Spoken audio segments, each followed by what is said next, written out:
जय सिया राम, जय श्री कृष्ण। सिया राम मैं सब जग जानी, करहूँ प्रणाम जोरी जुग पानी। मंगल भवन अमंगल हारी, रवहु सुदशरथ अजिर बिहारी। नीलाम्बुजश्यामलकोमलाङ्गं सीता समारोपित वामभागं।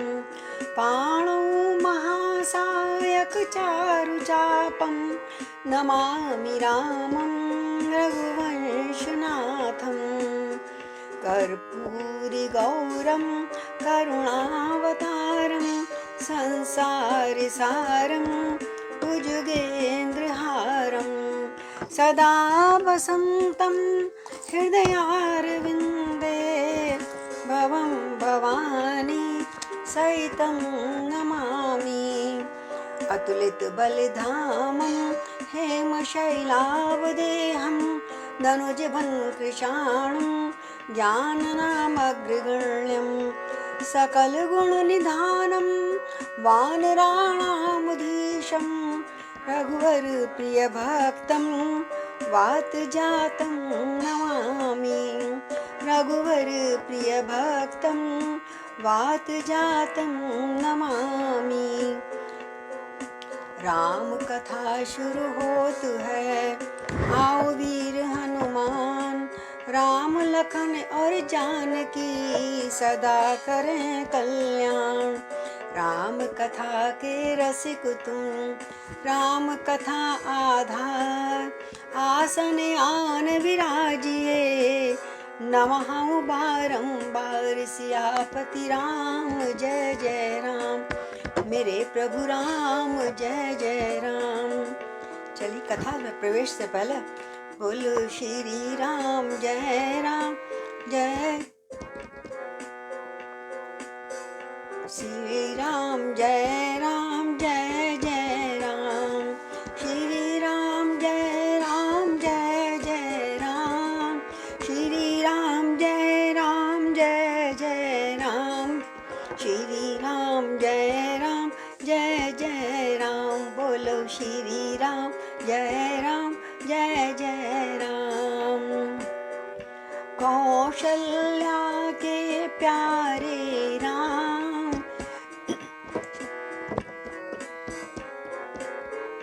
श्री राम जय जय राम। बोलो श्री राम जय राम। दशरथ राज दुलारे राम, श्री राम जय राम। बोलो श्री राम जय राम। हे दुख भंजन हे मेरे राम, हे दुख भंजन मेरे राम। श्री राम जय राम। श्री राम जय राम। जानकी वल्लभ तुम्हें प्रणाम, जानकी वल्लभ तुम्हें प्रणाम। श्री राम जय राम। श्री राम जय राम। बोलो जय राम। बोलो सियापति रामचंद्र भगवान की जय। पवन पुत्र हनुमान की जय। तो कल हमने देखा कि राम कितने विह्वल हो रहे थे, दुखी हो रहे थे जब लक्ष्मण छोड़ के आए हैं। तो वो कहते हैं, मेरे कल अंतिम पद यही सुनाया था कि जानकी का राम है और राम की है जानकी। राम की आँखों में हरदम बस रही है जानकी। जानकी के राम है और राम की है जानकी। राम को मालूम है उसकी सती है जानकी, शक्ति बन कर प्राण में और ज्योति बन कर आँख में। देख ले आखिर जगत अब भी बसी है जानकी, राम की आँखों में हरदम बस रही है जानकी। तो बहुत जब दुखी हो रहे थे तो लक्ष्मण जी भैया आके समझाते हैं, इधर बंधाई लखन ने ज्यों त्यों प्रभु को धीर, उधर सिया के हृदय में उठी विरह की पीर। रथ सहित लखन जी थे जब तक, तब तक कुछ दबी रही ज्वाला। जब तक तो उनके आगे तो रोना नहीं दिखाया, बल्कि उनको समझा रहे थे कि लक्ष्मण रो मत, रोना तुमको उचित नहीं लगता। रथ सहित लखन थे तब तक कुछ दबी रही ज्वाला। जब रथ नयनों की ओट हुआ, बहरा कर भवक उठी ज्वाला। और अंतर में यदि अमृत सदृश प्रभु छवि की धरी नहीं होती, प्रभु छवि की धरी नहीं होती, तो सीता के जीवन की शाखा उस वन में हरी नहीं होती। किस कारण वो जीवित हैं? सीता कह रहे हैं, कवि कहते हैं कि उनके हृदय में श्री राम जी का प्रेम बहुत था, प्रेम उनकी मूर्ति उनके हृदय में थी, इसीलिए वो अभी तक जीवित हैं। पर विधिना का जो कुछ था विधान, होकर बस रहा वही वन में। वैदेही वन देवी समान, योगनी बन कर बिचरी वन में। उस शांत प्रकृति में प्रिय पति का पूजन प्रेम निगान करने लगी, पूजन प्रेम गान लगी करने। पत्ते पत्ते में प्रियतम का दर्शन प्रेमी पान लगी करने। बहुत दुखी है, एकांत में लक्ष्मण चले गए हैं। हर तरफ जहाँ नजर दौड़ाते हैं, जिधर देखती हूँ उधर तू ही तू है। हर पत्ते में, हर डाली में, हर फूल में माँ जगदम्बा सीता सिर्फ राम ही राम करके टटोल से रही है सब जगह। कहाँ प्रकट हो जाए मेरे पति। पत्ते पत्ते में प्रियतम के दर्शन प्रेमी पान करने लगी करने। मानो ब्रह्म ने मथ मथ कर जग को निस्सार कर दिया है। ये सारा जग निस्सार ही हो गया उनके लिए, कोई असार ही नहीं है किसी में सिवाय। निकला जो सार प्रेम उससे सीता का रूप धर लिया है। तो जगत में और नहीं कुछ सार। तो बस वो कह रहे हैं, बस प्रेम ने साक्षात जैसे आज सीता माँ का रूप धारण कर लिया है कि प्रेम हो तो ऐसा होना चाहिए। तो विरह घटा छा रही थी, उमड़ घुमड़ जब घोर, बोल रहा था इस तरह विरहन का मन मोर। और मन में एक भाव उपज रहा है मोरनी की तरह। तुम कौशल में राजो राजा धीराज होकर, दासी रहेगी बन में स्वामी का काज होकर। त्यागा है तुमने उसको जिसने तुम्हें न त्यागा, फिर फैसले को देखो मुंसिफ मिजाज होकर। तुम कौशल में राजो राजा धीराज होकर। इस तरह से दे रहे हैं और वाकई ये दिखाते हैं कि जीवन में कब राजा बन जाए कोई, कब दासी बन जाए, कब महल मिल जाए, कब झोंपड़ी मिल जाए। तो बहुत आप सबको भजन सबके लिए, हम सबके लिए बताता है, भला उपदेश देता है एक तरह से। सीताराम सीताराम सीताराम कहिए, जाए विधि राखे राम ताई विधि रहिए। सीताराम सीताराम सीताराम कहिए, जाए विधि राखे राम ताई विधि रहिए। किया अभिमान तो फिर मान नहीं पाएगा, होगा प्यारे वही जो श्री राम जी को भाएगा। उन्होंने अपने पत्नी, अपने भाई, अपने बच्चे, किसी को भी नहीं छोड़ा। होना वही था जो राम की आज्ञा हो। होना प्यारे वही जो श्री राम जी को भाएगा। इसलिए फल आश त्याग शुभ कर्म करते रहिए, जाए विध राखे राम ताए विध रहिए। सीताराम सीताराम सीताराम कहिए, जाए विध राखे राम ताए विध रहिए। जिंदगी की डोर सौंप हाथ दीनानाथ के, जिंदगी की डोर सौंप हाथ दीनानाथ के। महलों में राखे चाहे झोंपड़ी में वास दे, महलों में राखे चाहे झोंपड़ी में वास दे। धन्यवाद निर्विवाद राम राम कहिए। लक्ष्मण को यही कहकर चुप कर दिया। लक्ष्मण बुरा मान नहीं मानना, मैं तो उनकी आज्ञा को सोचती थी, मुझे आज्ञा दे मैं कुछ करूं, आज ये आज्ञा दी है, ये भी हंस के सह लूंगी।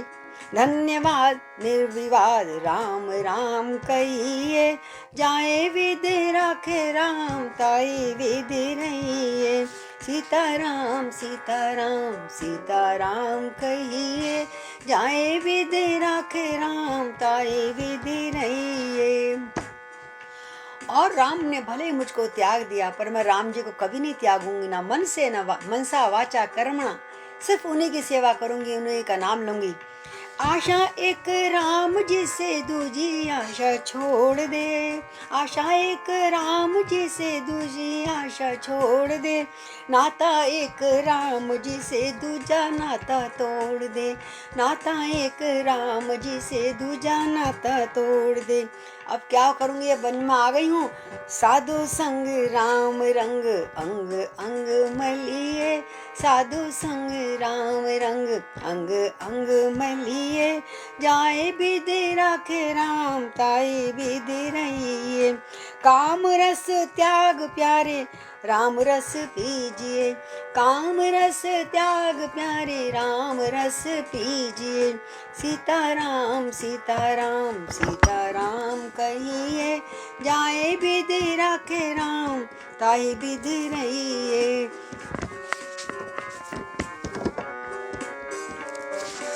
और ये जब गा रही थी और कह रहे हैं, तुम्हें तुम्हारी प्रजा को दोष नहीं सुख धाम।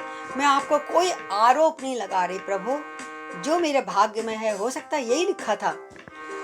2 सौतों का हो रहा था भीषण संग्राम। यहाँ तो 2 सौतों का लड़ाई आपस में हो रही है। कौन सी सौत? एक तो गृह लक्ष्मी, एक राज्य लक्ष्मी, है ना। क्योंकि जब राजलक्ष्मी का समय था तब आपने उसको त्याग दिया था। विचार आ रहे मन में सीता के। जब राजलक्ष्मी का समय था तब आपने त्याग दिया, और जब इसको गृह लक्ष्मी को लाया तो राजलक्ष्मी ने मेरे को त्याग दिया कि अब तो मैं ही राज करूंगी, तू यहाँ क्यों आई। तो ये 2 सौतों की लड़ाई है। हे गुरु, हे प्रभु, हे प्रियतम, इसमें आपका कोई दोष नहीं है। तुम्हें तुम्हारी प्रजा को दोष नहीं सुख धाम। 2 सौतों का हो रहा था भीषण संग्राम। कैसे? गृह लक्ष्मी ने स्वामी के संग 14 वर्षों वनवास किया। गृह लक्ष्मी ने 14 वर्ष वन में बन गए। गृह लक्ष्मी ने स्वामी के संग 14 वर्षों वनवास किया। इस भांति राज्य की लक्ष्मी का अपमान कराया, हरास किया। उस चीज को आज तक वो याद कर रही है। राज्य लक्ष्मी की मेरा अपमान करके राम चल दिए। अब डाह निकाला यूं उसने जो वन में मुझे पठाया है। संपूर्ण रूप से रानी बन जीवन धन को भरमाया है। चल, तेरा कुछ काम ही नहीं है, मैं ही यहाँ पे राज करूंगी। तो जब का क्रोध उसने मुझ पे निकाला है, तो पृथ्वी पर मुझसे दुखी नारी न होगी और, जिसको सारी उम्र भर मिली न सुख की ठौर। हम प्रभु से कहते हैं हमें शांति दे दो, सुख दे दो, धन दे दो, हमेशा के लिए दे दो, हमेशा कभी कुछ नहीं मिलता। कि उन्होंने अपने ही घर के लोगों को भी दिखाया है कि जीवन में यहाँ सुख दुख आते रहते हैं, इनसे घबराना नहीं चाहिए। कहते हैं वर करने हेतु स्वयंवर में पहले ही पिता को त्रास हुआ। जब मैं पैदा हुई तो मैंने पिताजी को तंग करा, उन्हें मेरे अनुकूल कोई वर ही नहीं मिल रहा था। कितना बेचारे दुखी हुए थे, हैं? कोस भी दिया था, सारे संसार में कोई वीर है ही नहीं। और फिर ज्यों ससुराल में आई मैं, पति प्रियतम को बनवास हुआ। रानी बनते तपस्वनी बनी, कुटिया में रही महलों के बदले, कुटिया में रही महल बदले। जिस पर भी नहीं विधाता के काले काले बादल बदले। पहले तो मुझको वनवास ही दे दिया, चलो पति के संग, चलो फिर भी वनवास चले जाओ, आराम से रहेंगे। लेकिन वहां भी मेरे काले दुख के बादल नहीं कम हुए, वो फिर घिर के आ गए वहां पे बादल। और मेरी बुद्धि ऐसी खराब हो गई कि अपमान लशन का कर डाला। मैंने लखन को पता नहीं क्या क्या सुना दिया एकांत में। अपमान लखन का कर डाला, उस वन में मर्म वचन कहकर, खुद भी स्वामी का विरह सहा रावण की लंका में रहकर। हे नाथ, हे विधाता, कब तक आप मेरा ऐसी ही परीक्षा लेते रहोगे? मेरे ही कारण प्राणनाथ बेचैन रहे कितने ही दिन, मेरे ही कारण शोणित के दरियाव बहे थे कितने दिन। और मेरी वजह से वहां धरती लाल खूनम खून हो गई थी। मैं ही कारण थी ना, मैं हमेशा सबको दुख ही देती आई हूँ और स्वयं भी दुख पा रही हूँ। हे विधाता, मेरे किस्मत में क्या लिखा है आपने? इतने पे भी ग्रह चक्कर ने सुख से न मुझे बिठलाया है, और अभी भी चैन नहीं है। सीमाओं कर दी संकट की, जो अववन को भिजवाया है। जिसने अपने जीवन भर में सुख चैन न देखा भाला हो, मांगलिक समय में स्वामी ने महलों से जिसे निकाला हो।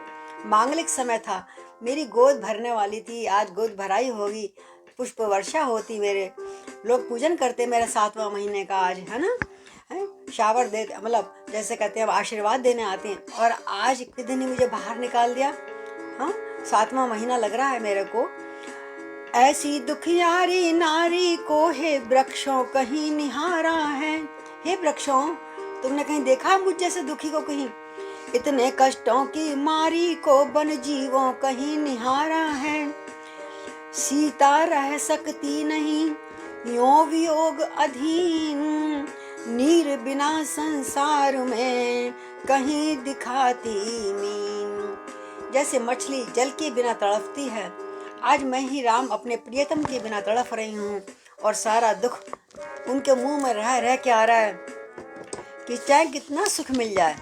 सारे सुख संसार दिखाए, सजनी सुखी सजन बिन नाय। सारे सुख संसार दिखाए, सजनी सुखी सजन बिन नाय। बादल गरज गरज घिर छाए, बादल गरज गरज घिर छाए, खेती हरी झरन बिन नाय। जब तक खेती हरी नहीं होती तब तक सही नहीं, चाहे कितने बादल बरस जाएं। पक्षी पिंजड़े में अकुलाए, सच्ची मौज गगन विच नाय। पक्षी पिंजड़े में अकुलाए, सच्ची मौज गगन बिन नाय। चाहे सोने के पिंजड़े में पक्षी को बंद करके रखो राजमहलों में, लेकिन उसको कहाँ से मिलता है? जब खुले आकाश में वह अपना स्वच्छंद होकर उड़ता है। तो जीवन है बस जीवन धन से, मेरा भी जीवन है बस जीवन धन से, जीवन धन बिन नाय। जीवन है बस जीवन धन से, जीवन धन बिन नाय। सारे सुख संसार दिखाए, सजनी सुखी सजन बिन नाय। सजनी सुखी सजन बिन नाय। इन आत्म विचारों में हुई जब अत्यंत अधीर सीता, जब अत्यंत अधीर आत्मघात करने चली तब गंगा के तीर। अब मैं कैसे रहूं राम के बिना, लगता अपने शरीर को त्याग ही दूं मैं। तो हुए कूदने को जबी उस जल में तैयार, पीछे से तब कान में आई एक पुकार।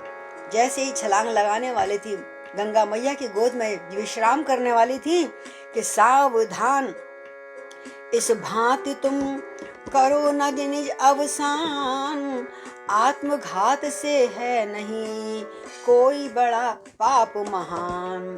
अरे देवी क्या कर रही हो, आत्महत्या कभी नहीं करनी चाहिए, इससे बढ़कर कोई पाप नहीं है, क्या कर रही हो। पीछे से आवाज कुछ चिर परिचित सी लगी सीता को। तो देखा तो वाल्मीकि भगवान ऋषि मुनि खड़े थे, जिनके आश्रम में जब वो जा रहे थे ना वनवास में राम और लक्ष्मण के संग, तब मिली थी, उनसे बातचीत करी थी। तो सीता ठहरी पीछे मुड़ कर देखा कोई मुनि आते हैं, जो नाव डूबती हो उसको माझी ही पार लगाते हैं, माझी ही पार लगाते हैं। वे आने वाले नए नहीं पहले के परिचित योगी थे, विख्यात आदि कवि भारत के ऋषिवर श्री वाल्मीकि जी थे। बोलिए वाल्मीकि भगवान की जय। उन्होंने कहा सीते देवी कूदो मत, आत्मघात मत करो। और वाल्मीकि आए जबी वैदेही के पास, योगेश्वर थे योग से भेद गए सब भास। ज्ञानी थे, आंख बंद करके देखा क्या लीला हो चुकी है, समझ गए ये देवी यहाँ क्यों आई हैं, क्यों पठाई हैं। सारा पता लगते ही बोली वाल्मीकि धीरज बनाते हुए सीता को कहते हैं, बोले बेटी धीरज रखो, यूं प्राण गंवाना ठीक नहीं, संकट में या संघर्षों में पागल बन जाना ठीक नहीं। तुम तो विदेह की पुत्री हो, यूं चिंता करना लज्जा है, झूठे अपयश का भोजन बनकर इस प्रकार मरना लज्जा है, ऐसे मरना भी लज्जा है। किसी ने झूठा आरोप लगाया और आपने अपने को मिटा दिया, ये तो ठीक नहीं है ना देवी। है यही तुम्हारा आज धर्म, मिथ्यावादों का नाश करो, मिट जाएगी कलंक रजनी रविकुल का, तुम तो उदय प्रकाश करो। और तुम अगर खत्म हो गई तो सफाई देने वाला कौन रहेगा। तो उनकी आज्ञा का पालन करो, जो हो रहा है उसको होने दो। हैं सीताराम सीताराम सीताराम कहिए, जाय विधि राखे राम ताय विधि रहिए। तो अनुचित है फिर भी कहता हूँ, तुम खोटी बात कर रही हो, जो गर्भवती होकर बेटे जल में अपघात कर रही हो। इस समय तुम्हें तो मालूम है, मैं तो योग से बता रहा हूँ। इस समय तुम गर्भवती हो, तुम्हें राम का वंश को जीवित रखना है आगे के लिए। तुम्हारे सिर पे बहुत बड़ा एक बोझ है, भार है, उसको निपटाना है। अब तुम नहीं रहोगे तो राम का अंश कैसे रहेगा संसार में। तो जाग उठी श्री जानकी, सुनकर ऐसे बैन, फिर बोली मुनिराज से कर कुछ नीचे नैन। क्या था हो गया मुझे, क्या था, क्या सचमुच डूब रही थी मैं। प्रभु मेरे को कुछ होश ही नहीं था, क्या मैं सचमुच मरने चली थी। मुझे ये भी ध्यान नहीं रहा कि मेरे कोख में राम जी का पुत्र है, राम जी के बच्चे हैं, वंश है। कुछ ध्यान नहीं क्या थे विचार, जिनमें अब तलक वही थी मैं। कुछ मैं भाव में बह गई थी गुरुदेव। वैदेही ठौर चाहती थी रघुकुल की लाज बचाने को, जीवन ही मैं दूसरी बार फिर पतिव्रत दिखलाने को। एक बार पहले सती हो चुकी थी मैं, हैं अग्नि में से मेरा उन्होंने परीक्षा ली थी, और आज मैं दोबारा अपना पातिव्रत धर्म निभाने के लिए जा रही थी कि अगर मैं सच्ची हूँ तो चली जाऊंगी संसार से। इतने में और जब सुना वाल्मीकि बाबा की आवाज, आंखों से अश्रु बहने लगे, चरणों में गिर गई, बोली इतने में बहने लगा फिर नयन से नीर, देख न सके दयालु मुनि तप्त हृदय की पीर। बेटी मैं तेरा हृदय के जानता हूँ, इस समय तू कितनी विकल है। सोचा इस संसार की है अलबेली चाल, कोई कहीं बहाल है और कोई है बेहाल। जिसको नहीं मिलना चाहिए उसको बहुत सुख मिल रहा है, और जिसको मिलना चाहिए वो बड़ी बेहाल है। गर्भवती स्त्री घर से बाहर, ये तो अच्छा नहीं लग रहा। तो जिसका पति अवध नरेश्वर है, आह, राजा की पत्नी होकर, जिसका पति अवध नरेश्वर है, जो अवधेश्वरी कहाती हैं, वही मारी मारी फिरती रहने को ठौर न पाती हैं। आती है बड़ी हंसी मुझको विधना की उल्टी, माया है सब भांति सती जो नारी है, उसके हुई दोष लगाया है, उसको ही दोष लगाया है। इन्हीं विचारों में रहे कुछ क्षण मुनि लवलीन, फिर सीता जी से कहा क्यों होती हो दीन। बेटी, मैंने उसको बेटी माना है, दीन मत हो, आ चल, मैं आश्रय दूंगा, थोड़ा कुछ दिन आश्रय दो, रखो, अपने पुत्र को उत्पन्न करो, राम का वंश आगे बढ़ाओ, और कुछ समय के लिए तपस्या हो रही है, बस ये सोचना। रहने का ठौर तुम्हें बेटी पत्ता पत्ता दे सकता है, ये सारा जंगल ये वन तुम्हारा ही तो है, और साक्षियां तुम्हारे सतपन की तिनका तिनका दे सकता है। चिंता को छोड़ चलो आश्रम रहने को कुटी बनवा दूंगा, महलों की शोभा मान सहित फिर महलों में पहुंचा दूंगा। और जब समय आएगा, जैसे शनि की वो है, कभी कभी किसी की दृष्टि लग जाती है, कभी किसी की कुदृष्टि लग जाती है, राहु केतु पीछे पड़े होते हैं लोगों के, कोई ना कोई ऐसा कारण दे देते हैं कि हम दुखी हो जाते हैं। लेकिन सब ये कुछ चक्र, समय का काल का चक्र है, दुख सुख नहीं होना चाहिए। तो अब कह रहे हैं मैं तुझे जब समय निकल जाएगा ना तुम्हारा अशुभ, तो मैं फिर महलों में पहुंचा दूंगा, चिंता मत करो देवी। तो इस प्रकार सीता सहित ऋषि ने किया प्रयाण, और आश्रम में होने लगा नव कुटिया निर्माण। एक बड़ी सुंदर सी कुटिया, आदेश देते सब शिष्यों ने शिष्याओं ने, जो गृहणियां थी उनकी, सबने मिलजुल कर बड़ी सुंदर एक कुटिया बनाई, और वहां सीता को विराजमान किया। जय हो, झोंपड़ी में राखे या महलों में वास दे, है ना। तो सात्विक जीवन की सीमा पर बस इस प्रकार पहुंची सीता, और कुछ ऋषियों की नारियों सहित उस कुटिया में ठहरी सीता। एक आध जो ऋषि पत्नियां थीं वो साथ में रहीं, क्योंकि इनकी हालत ऐसी नहीं है इनको अकेला छोड़ा जाए। मुनिवर ने ये चतुराई की सीता का नाम छुपा डाला। कोई पूछ रहा है कहाँ से हैं, क्या नाम है इनका, कहाँ से आई हैं, कुछ नहीं बताते मुनिवर। कहते हैं है, कोई पूछता है ना, है कौन, कहाँ से आई है, इस बातों पे पर्दा डाला। वन देवी कहने लगे सभी, पड़ गया नाम ये सीता का। बोले वन देवी महारानी की जय। ऋषि कन्याओं का काम करें, ऋषि कन्याओं का काम करें, हो गया काम सीता माँ का। प्राय हिरणों के बच्चों को, अब वहाँ का क्या दैनिक चर्या थी सीता की। एक बार कहा था ना राम से कि मैं जंगल वन में घूमना चाहती हूँ, ऋषियों मुनियों से सत्संग करना चाहती हूँ, उन्हीं हिरणियों को देखना चाहती हूँ जो 14 वर्ष तक मैं जिससे के संग खेलती थी। भगवान ने कहा ले तेरी सब इच्छा पूर्ण होगी। प्राय हिरणियों के बच्चों को गोदी में सिया खिलाती थी, गऊओं के बछड़ों को बहुधा नहलाती नीर पिलाती थी। ऋषि आश्रम की फुलवारी को खुद आप नराया करती थी, हरि बोल। उन छोटे छोटे पौधों में पानी पहुंचाया करती थी। वे तुलसी के वो बेले थे, वो बिल्व आंवले के बिरवे, जो भी वहाँ पे पौधे थे, वो जूही गुलाब चमेली के केतकी के बड़े के बिरवे, 12 मासी के हो कर कुछ दिन में खूब लहक उठे।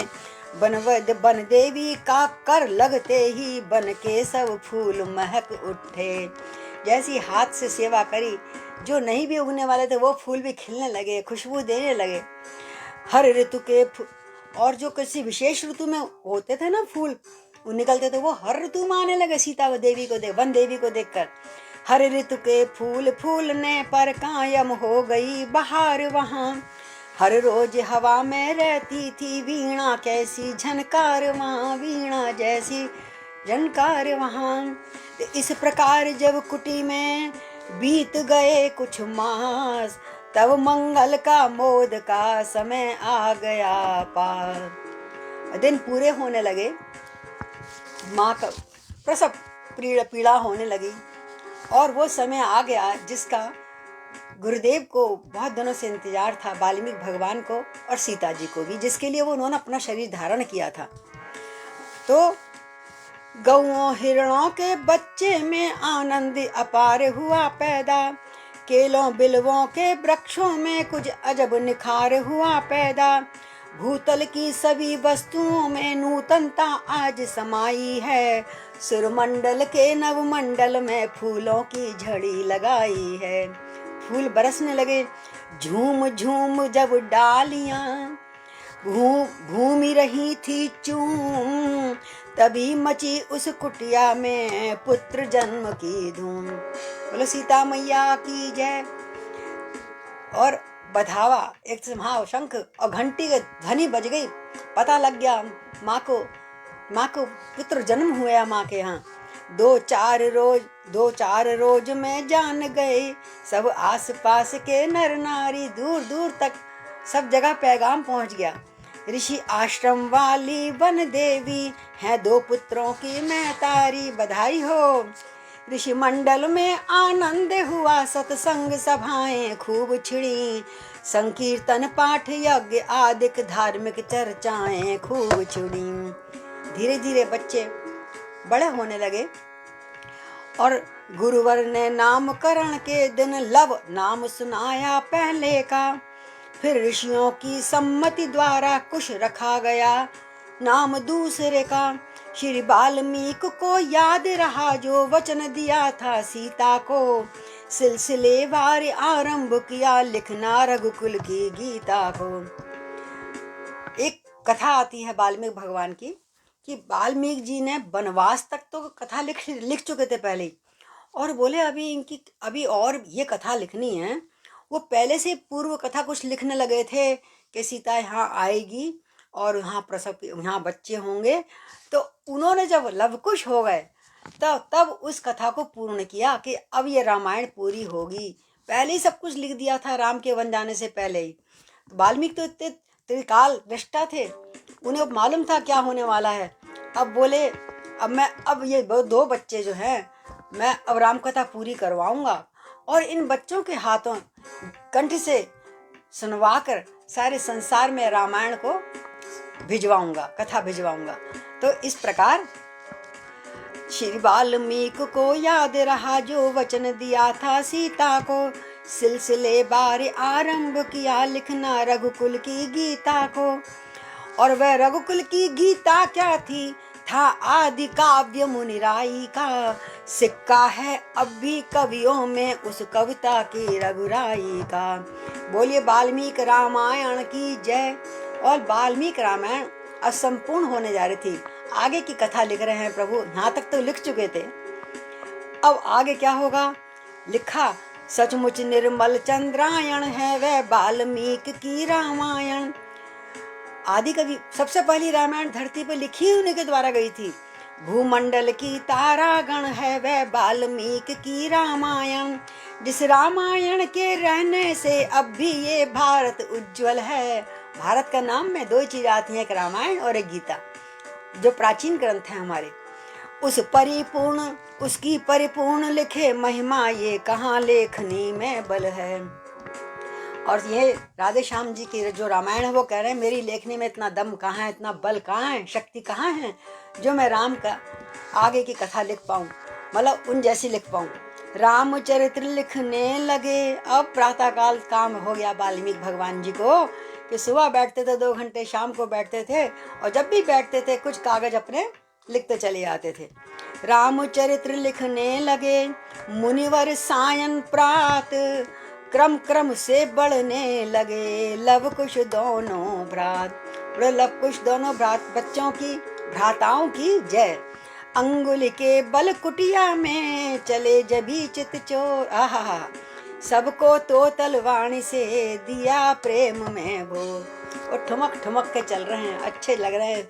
और जितनी ऋषि पत्नियां सबको आनंद दे रहे हैं। और जैसे लीला बाल लीला हमने श्री राम जी की सुनी, अपने लाला की सुनी, गोविंदा की सुनी, और वैसी ही लीला थोड़ी बहुत करते करते बच्चे ऋषि के आश्रम में ऋषियों जैसे तपस्या करते हुए बड़े हुए। तो प्रभाव तो था ना ऋषि मुनियों का, कैसे वस्त्र पहनने हैं, क्या शिक्षा है, क्या दीक्षा है, बिल्कुल अलग संसार से हटकर। ऋषि बालाओं में ऋषियों में पलते थे दोनों राजकुंवर। कितना सुंदर वातावरण मिला है भगवान को, लव कुश को।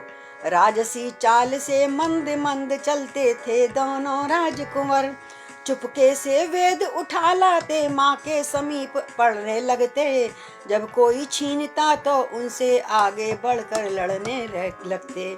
माँ, हम ये पुस्तक पढ़ेंगे, हमें ये पढ़ाइए, वेद पढ़ाइए। पढ़ाते तो ऋषि जी थे, पर सुनाते तो वो माँ को भी थे। और जो कोई कहता था अरे छोड़ो अभी वेदों को क्या पढ़ रहा, छीनते थे तो वो लड़ मरते थे, लेकिन अपने पुस्तकों का ज्ञान नहीं देते थे किसी को। और उनका खेल खिलौना यही था वहाँ पर, आज के खिलौने नहीं थे। जब क्या था, पठन पाठन, शस्त्र विद्या आदि, यही उनका वहाँ खेल था और पढ़ाई थी। जब कोई छीनता तो उनसे आगे बढ़कर लड़ने लगते। पुचकारी पे पुचकारे थे, जो प्यार से बोलता था उनके संग कूद के जाते थे खेलने। और चिल्लाने पर चिल्लाते थे, माता या गुरु मनाते तब तब कहीं तनिक मनवाते थे। और रूठ जाते थे, कभी रूठ जाते थे। कभी दादाजी वाल्मीकि बाबा मना रहे हैं, कभी माताएं मना रही हैं, कभी वहाँ की जो ऋषि पत्नियां हैं, सबको इस प्रकार लाड़ प्यार से विभोर करते हुए अपने, और समय पास हो रहा था। करते करते समय निकल रहा था। और सीता भी अभी तक तो बहुत ही दुखी थी राम के बिना। वो अभी भी हृदय में रोज लिखती थी राम नाम, लेकिन पत्नी भक्ता तो थी, लेकिन उनका मन अब थोड़ा बच्चों की सेवा करते हुए रम गया, थोड़ा रमण हो गया, थोड़ा आनंद हो गया कि चलो उनके अंश को मैं पाल रही हूँ। पति भक्ता सीता को अब भी स्वामी का विरह रुलाता था। अकेले रहती थी, किसी के सामने नहीं, पर दोनों शिशुओं के कारण सुख सहित समय कट जाता था। और इस प्रकार धीरे धीरे समय बीतता पता नहीं लगता। हमें 1 साल के तब रहता, 8-9 साल बीत गए। 8 वर्ष के हो गए जब दोनों ही भ्रात, मुनि तब समझाने लगे धर्म कर्म की बात। अब उन्हें बाकायदा पूर्णतया गुरु से दीक्षा लेकर शिक्षा देने से आरंभ कर दी। उन्हें और विद्वान बनाने लगा। उनका गायन वादन पठन पाठन सब पे ऋषि मुनि सब ध्यान देते, सबके विशेषज्ञ थे वहाँ पे ऋषि मुनि सब। दोनों ही बतलाई विधि से करते थे नित्य कर्म अपना। प्रातः काल उठना, गुरु की वंदना करना, और फिर दिनचर्या, रोज की दिनचर्या करना, वेदों का पठन पाठन करना, यज्ञ हवन करना आदि लव कुश का रोज का एक कार्यक्रम बन गया। विद्या के साथ बलार्जन भी समझे थे मुख्य धर्म अपना। कुश्ती लड़वा रहे थे बच्चों से, हैं, इनका शक्ति भी बढ़े। कभी धनुर्विद्या सिखवा रहे हैं वाल्मीकि भगवान, और कभी उनकी कुश्ती लड़वाते थे बराबर के बच्चों से, जिससे इनकी शक्ति बढ़े और ये किसी के आगे हारे ना, अपने बल पे खड़े हो जाएं ये लोग। अपने स्वाभाविक बल द्वारा वह उनको प्राय सिंहों के बच्चों से उस वन में वे भिड़ जाते थे। जय हो लव कुश भैया की। अपने स्वाभाविक बल द्वारा उनको नीचा दिखलाते थे। गंगा में नित्य तैरते थे। वाह, तैरना भी सिखा दिया, स्विमिंग, कोई क्लास नहीं, अपने आप आगे तैरना। गोचरण के भी प्रेमी थे, गाय की सेवा करते थे दिन में। माता का आदर करते थे, गुरु की सेवा के नेमी थे। जो ये आश्रम का जो पठन पाठन और ये शिक्षा है ना, आज के बच्चों को मिले, सच में सतयुग आ जाए लौटकर। और माता का आदर माँ भी अपनी समताओं से रखती थी, कभी न रहित उन्हें। वन देवी ये माँ को कहते, कुछ और नहीं था विदित उन्हें। और वो भी अपना माँ को क्या कहते थे, मैया सीता या कुछ नहीं, मतलब कुछ नहीं मालूम था। वन देवी माँ, वन देवी या माँ, बस इतना ही कहते थे, वन देवी माँ। ऋषिवर वेदों के साथ साथ क्षत्रिय विद्या सिखलाते थे। रामायण भी थोड़ी थोड़ी वीणा पे नित्य सिखाते थे, वीणा पे नित्य सिखाते थे। और धीरे धीरे उनको पूरा संगीतज्ञ बना दिया, गायन वादन में उनको निपुण कर दिया। इतना सुंदर शिक्षा थी। आश्रम में जिस दिन भी जम जाता ऋषि वृंद, वीणा पे तब बालक गाते यों सानंद। और जब याद किसी को हो जाता है तो हम जैसे अब घर में किसी बच्चे को श्लोक याद कराते हैं या कुछ, तो कोई आता तो कहते हैं ना, बेटे बच्चे सुनाओ ना, इसको 2 लाइनें सुनाओ जरा। तो जब भी ऋषि मुनियों का समूह इकट्ठा होता था, वाल्मीकि बड़े प्रसन्न होकर कहते थे, बच्चों जो तुम्हें रामायण याद कराई है ना, सुनाओ। जो उन्होंने रामायण थोड़ी सी लिखी है, शॉर्ट में है, मैं सुनाती हूँ। करो उस रामायण का गान जहाँ है सीता चरित प्रधान, करो उस रामायण का गान जहाँ है सीता चरित महान। आओ हमें तुम नारी की कथा सुनाते हैं। बड़ा सुंदर, हमने फिल्मी गाना बचपन में सुना था रामायण के ऊपर, उस भारत माता की देवी की हम कथा सुनाते हैं। तो सीता की कथा ही कैसे सुना रहे हैं राधे श्याम जी। त्याग राजसी सुखों को रही स्वामी के साथ, त्याग राजसी सुखों को रही वो स्वामी के साथ, वन में पति से छूट कर रटती थी रघुनाथ। प्राण रखे पति, और प्राण क्यों बचा रखे हैं, प्राण रखे पति के हित को जान जहाँ है सीता चरित प्रधान। जग में मिलती है कहाँ ऐसी सतिया नार, जग में मिलती है कहाँ ऐसी सतिया नार, और धर्म बचाया लंका में रावण को फटकार। जानते मंदोदरी हनुमान जहाँ सीता का चरित प्रधान। इस बात को केवल या तो मंदोदरी जानती है या हनुमान। जानते मंदोदरी हनुमान जहाँ है सीता चरित प्रधान। पति से मिलने के समय मूंद लिए थे नैन, तब कूदी थी आग में होकर अति बेचैन। जब देखा कि पति ने मुंह पीछे कर लिया है, मेरे दर्शन भी नहीं करना चाहते, तो उस समय वो आंखें वो अग्नि में कूद के अपनी परीक्षा देने को तत्पर हो गई। आज वही सीता तब कूदी थी आग में होकर अति बेचैन। साक्षी थी, साक्षी दी पावक ने फिर आन जहां सीता का चरित प्रधान। और स्वयं अग्निदेव बाहर आए उनको लेकर और कहा तुम्हारी सीता ये है, और बिल्कुल सती है, पवित्र है, ये दृढ़ निश्चय है, क्योंकि ये जीवित सामने आई हैं आपकी अग्नि में से निकलकर। जिसके सुनने मात्र से होते कर्ण पवित्र, ऐसे चरित्र को सुन के जो सीता का था, सबके कान पवित्र होते थे, रोज दिन प्रति सुनाते थे। कौन? लवकुश। रत्न रूप है जगत को दिया सिया चरित्र, उसका करे राधे श्याम करे बखान जहाँ है सीता चरित प्रधान। करो उस रामायण का गान जहाँ है सीता चरित प्रधान, जहाँ है सीता चरित प्रधान। तो सीता के वनवास को बीत गए कुछ वर्ष, सीतापति के हृदय का गया नहीं संघर्ष। दोनों पति पत्नी अलग अलग होकर और अपने एक दूसरे के स्मरण में कभी कभी बहुत दुखी हो जाते थे। सीते तुम कैसी होगी, किस हाल में होगी, जानते थे कहाँ पे, लेकिन अंतर्यामी भगवान हमको ये दिखा रहे हैं कि जीवन में कितनी कितनी घटनाएं, दुर्घटनाएं परिवार में आती हैं। कभी विचलित नहीं होना चाहिए, भगवान का भजन करते हुए आनंद सहित बिताना चाहिए। और जब मृत्यु आए जब भी, ये नहीं कि जैसे सीता जी कूदने लगी थी वैसे वाल्मीकि ने कहा नहीं, मरना नहीं है, जीते जी मरते नहीं हैं, तुम्हें उनके वंश की आन रखनी है। तो सीता के वनवास कोई बीत गए कुछ वर्ष, सीतापति के हृदय का गया नहीं संघर्ष। तो गुरु आश्रम में एक दिन बैठे थे सुखकंद, योग वशिष्ठ महान मुनि कहते थे सानंद। अनल अनल जल धरण नभ इन सब का कर मेल, विश्व ने अंत ने किया निर्मित ये जग खेल। देखो सीता अगर आश्रम में थी तो राम जी को चैन नहीं था, उन्होंने भी धरती पे वहाँ पर अपनी शैया लगा ली थी। और नित्य प्रति आश्रम है। यहाँ पर योग वशिष्ठ का ज्ञान दिया है भगवान श्री राम को वशिष्ठ मुनि जी ने। गुरु के पास जाते थे, मन को सांत्वना मिलती थी कुछ, और अब वो योग वशिष्ठ महान मुनि ने उनको आनंद पूर्वक ज्ञान दिया। और क्या कहते हैं, राम वैसे सब कुछ राम को सब मालूम, उनको क्या बताना, लेकिन हमारे लिए, संसार के लिए योग वशिष्ठ बहुत सुंदर, वशिष्ठ जी मतलब वाल्मीकि भगवान ने लिखी हुई है, बहुत सुंदर ज्ञान उपदेशक के लिए है, जो सीखना चाहें तो, पढ़ना चाहें तो कहते हैं अनिल अनल, अनिल माने अग्नि, अनल माने हवा, अनिल अनल जल धरण नभ, ये 5 तत्व हैं जिससे सारा संसार हमारा शरीर बनता है। इन सब का मेल करके हे राम हमारा शरीर बनता है।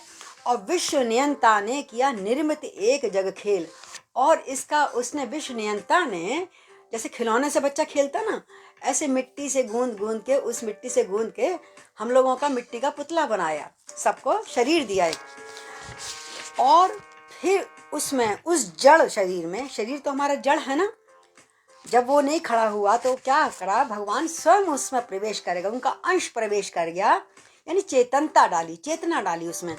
तो इसका सबका इन्होंने मनुष्य शरीर कैसे बनाया भगवान ने, योग वशिष्ठ में ज्ञान के माध्यम से जड़ और चेतन का अंतर बताते हुए योग वशिष्ठ क्या कहते हैं, वाल्मीकि भगवान क्या कहते हैं, नहीं वशिष्ठ जी राम जी को समझा रहे हैं, चैतन्य और जड़ भागों में बांटा संपूर्ण सृष्टि को ही, नियमित विधान के भीतर ही रखा सुपूर्ण सृष्टि को है। सृष्टि में जड़ है, सारी सृष्टि प्रकृति क्या है, जड़। गीता में पिछले दिन हम जब गीता पढ़ रहे थे तो हमने सीखा कि सारी प्रकृति जड़ है, शरीर भी जड़ है, केवल चेतन है तो एक आत्मा है। निर्माण किए हैं पंच तत्व तो 10 इंद्रियां बनाई हैं। ये 10 इंद्रियां क्योंकि बाहर दिख रही हैं तो ये भी जड़ हैं। जड़ में चैतन्य मिलाकर यो नाना योनियां बनाई हैं। और फिर चेतनता डाली, किसी को पुरुष, नाना प्रकार की योनियां बनाई, एक योनि नहीं, राक्षस, गंधर्व, नर, नारी, पशु पक्षी जीव जंतु संसार के सबको बनाया इसी जड़ चेतन को मिलाकर, और सबको विभाजित कर दिया अलग अलग भागों में। अपने ही अंशों को उसमें ले आता है, ले जाता है, लीला में अपनी इच्छा से लीला इस भांति दिखाता है, लीला इस भांति दिखाता है।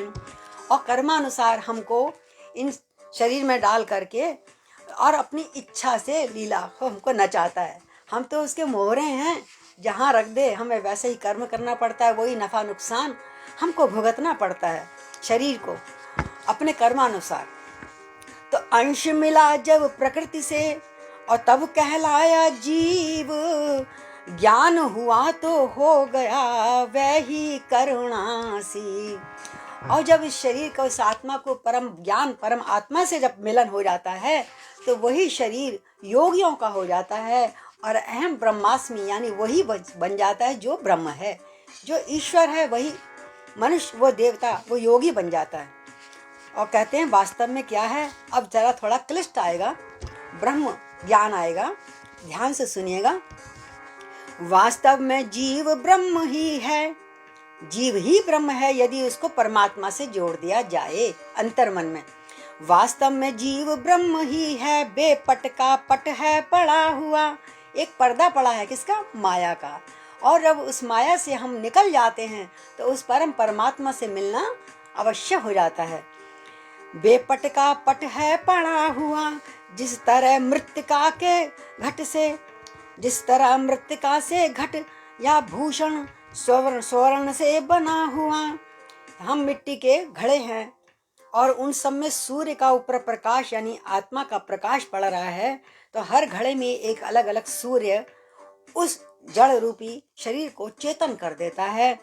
जैसे सोना एक ही होता है, उसी में, उस सोने में ही हम कहते हैं इसमें हमारे चूड़ी भी है, नथ भी है, हार भी है, कंगन भी है ना, है सोना, लेकिन उसके अंदर सारा स्वरूप होते हैं।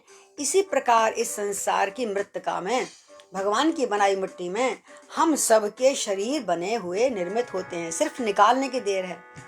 उस पास में होना चाहिए ना, सामान कुछ भी बन जाता है तो सोना, सोने में सब जैसे सब आभूषण छिपे रहते हैं, इसी प्रकार मिट्टी में सारे शरीर छुपे रहते हैं। तो जब तलक बिंदु का ज्ञान न हो तब तलक बिंदु कहलाता है। हो गया ज्ञान तो क्षण भर में बिंदु ही सिंधु हो जाता है। और जिसमें आत्मा परमात्मा रूपी सागर में मिल जाता है तो स्वयं परमात्मा हो जाता है। जैसे नदियां भागती हुई जाती हैं, जब तक नदी अलग अलग नाम होता है नदियों का, भाई ये कावेरी है, ये कृष्णा है, ये गंगा है, ये गोमती है, लेकिन जब सागर में मिल जाती हैं, जब भागती भागती अंत में सागर में मिल जाती हैं तो सबका नाम क्या होता है? सागर, यानी भगवान ईश्वर का रूप ही हो जाता है। इसी प्रकार जो परम आत्माएं होती हैं, जो ईश्वर का ध्यान में सदा लगी हुई हैं, ईश्वर का साक्षात्कार कर चुकी हैं, वो परम ज्ञान और परम आत्मा ही बन जाती हैं। तो वही बन जाता है सोहम, शिवोहम, यही स्वरूप वहाँ भगवान शिव ने बताया और यही सब योगी बताते हैं। पर हो गया ज्ञान तो क्षण भर में बिंदु ही सिंधु हो जाता है। पर ऐसा ज्ञान मिले क्यों कर सामने प्रकृति का चक्कर है। ये भूल भुलैया वाला पथ अत्यंत कठिन और दुस्तर है। पर इस कठिन मार्ग पर कोई चलना ही नहीं चाहता, सब अपनी सरलता और अपना सुख इसी में हम खोए रहते हैं। और जिस लिए हमने शरीर धारण करा है उस परमात्मा की खोज हमें नहीं पाते, उस सच्चे मार्ग को हम नहीं पकड़ पाते अधिकतर। और कहते हैं, आगे कहते हैं भगवान जी वशिष्ठ जी कहते हैं, जब तलक जीव को माया में क्षण भर भी चैन न आता है, तब तलक साधनों के द्वारा चंचल चित्त शांति न पाता है। या तो माया मिले या राम मिले, और हम लोग ऐसे हैं ना, माया मिली ना राम, हम दुविधा में उलझ जाते हैं। भाई ये भी जरूरी है और परमात्मा से मिलना भी जरूरी है। जब तक संसार से हम विमुख नहीं होंगे तब तक हमें आत्मा राम का परमात्मा से मिलन नहीं होगा। तो कह रहे हैं, जब तलक साधनों के द्वारा चंचल चित्त शांति न पाता है, योग यही साधन यही वश हो जाए चित्त, और तीर्थाटन पूजन भजन ये हैं इसके निमित्त। इसलिए धीरे धीरे सत्संग, फिर तीर्थों में जाना, यानी घर से मोह छोड़ना, दूर होना, और फिर भजन करना दिन रात। ऐसे इस मार्ग से धीरे धीरे चलोगे तो करते रहोगे जो जतन, धीरे धीरे तो मिलेंगे ना एक दिन सजन, धीरे धीरे अवश्य परमात्मा की प्राप्ति हो जाती है। और आगे बता रहे हैं वशिष्ठ जी, चित्त के उलझे फंदों की चित्त के उलझे फंदों की ही कड़ियों को जो सुलझाता है, वही योगेश्वर कहलाकर अपने स्वरूप को पाता है। बोले योगेश्वर श्री कृष्ण भगवान की जय, योगेश्वर श्री शंकर भगवान की जय। तो इनका जो पथ पे चलता है वो ही अपने आप को खोज पाता है, अपनी आत्मा को खोज पाता है। चित्त में ही घर घर वालों का, पर हम सब क्या हैं? संसार किस में रम रहा है? चित्त में ही घर घर वालों का वसुधा का मोह समाया है। इस जगत जाल में बार बार जिससे प्राणी भरमाया है। सब कर्म जगत के करते हैं, चित्त पर भी पूरा शासन है। सच्चे सम्राट वही तो हैं जिन पर ऐसा सिंहासन है। हम कर्म तो करते हैं लेकिन फिर भी उस सदगति को प्राप्त किए नहीं होते। क्यों? कि हम पूर्णतया उसमें नहीं हैं। आधे इधर आधे उधर, तो हम आधे अधूरे ही रह जाते हैं संसार से जाते हुए। हर बार वो करते हैं भगवान के आगे हाथ जोड़ के, हैं हम मांगते हैं, अपने आप को समझाते हैं कि अब की बार आऊँगा तो अपने को सुधार लूँगा और आपसे मिलूँगा। लेकिन हर बार ये हम जब भी करते हैं वचन को पालन नहीं कर पाते। तो कहते हैं, चित्त स्वप्न में भी नहीं हुआ किसी का मीत। ये मन ना किसी का भी मीत नहीं है, कभी इधर घुमाता कभी उधर, और रखता ऐसी प्रीत ये ज्यों बालू की भी। तो जग असार में सारे रसना हरि हरि बोल, जग असार में सारे रसना हरि हरि बोल। जीवन कर्ज लिया है तूने, चुकता कुछ न किया है तूने, इसके ऋण को उतारी रसना हरि हरि बोल। जग आसार में सारी रसना हरि हरि बोल। इस जीवन को बीन बना ले और प्रेम स्वरों के तार चढ़ा ले, और राम नाम झनकारी रसना हरि हरि बोल। हरि हरि बोल बोले हरि बोल। जग आसार में सारी रसना हरि हरि बोल।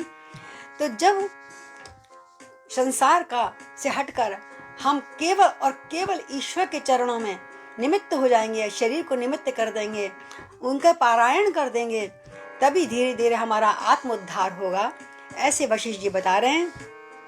अब अद्वैत और द्वैत के विषय में बताते हैं। कहते हैं तुम अद्वैत खंड हे राम, कि तुम क्या हो, तुम मनुष्य शरीर नहीं हो खाली, तुम अद्वैत अखंड अमर अज अविच्छिन्ना अविनाशी हो, अज अविच्छिन्ना अविनाशी हो। जिस जगह चित्त की पहुँच नहीं, उस महान पद के वासी हो। धोखा है जहाँ जीव माया, या नाम रूप का गुण ना है वही बोध में शांति धाम, कहना है जहाँ न सुनना है। गुरु ग्रह में जब इस तरह होता था सत्संग, राम रोज जाते थे गुरु ग्रह में सत्संग के लिए, क्योंकि उनका मन भी तो चित्त ठहरता नहीं था ना सीता के बिना। तो ज्ञान प्राप्त किया योग वशिष्ठ से, और किया प्रकृति ने उस समय थोड़ा सा रस भंग। तो घबरा कर आए लखन, बोले हे अवधेश, पाप पंख में धस गया सारा अवध प्रदेश। तो हम जो कहते हैं ना कलयुग सतयुग, सारे युग हमारे शरीर में ही हैं। तो राम के समय में भी सतयुग भी था, है ना, और वो तो था ही त्रेता, और द्वापर भी था, और द्वापर के संग संग थोड़ा थोड़ा कलयुग भी था। क्योंकि हर जगह लड़ाई, हर जगह वितृष्णा, हर जगह जेलस जिसको कहते हैं राग द्वेष, जब ये ज़्यादा होने लगता है तो वहाँ समझ लीजिए कलयुग का भाव आ गया। अब थोड़ा सा यहाँ पे हम विश्राम लेंगे, क्योंकि अब ये लक्ष्मण आके बताएंगे कि आपके राज्य में अब क्या क्या हो रहा है। अभी तक अब 9 साल बीत चुके हैं, हमने देखा लव कुश बड़े हो गए हैं, और यहाँ भगवान वशिष्ठ जी का ही एक उपदेशात्मक एक थोड़ा सा भजन है, वो गाकर हम विश्राम करते हैं।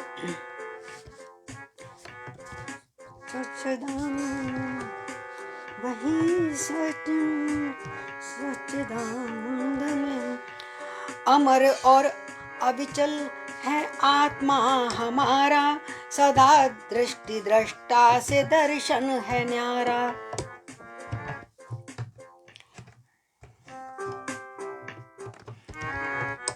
अमर और अविचल है आत्मा हमारा, सदा दृष्टि दृष्टा से दर्शन है न्यारा। दर्शन यानी फिलॉसफी। दृष्टि और दृष्टा तो दिखते हैं, लेकिन जो सोच है, एक थॉट है, विचार है ऋषि मुनियों का, वो न्यारा है, इन सब से हटते, वो दिखता नहीं है। वही सच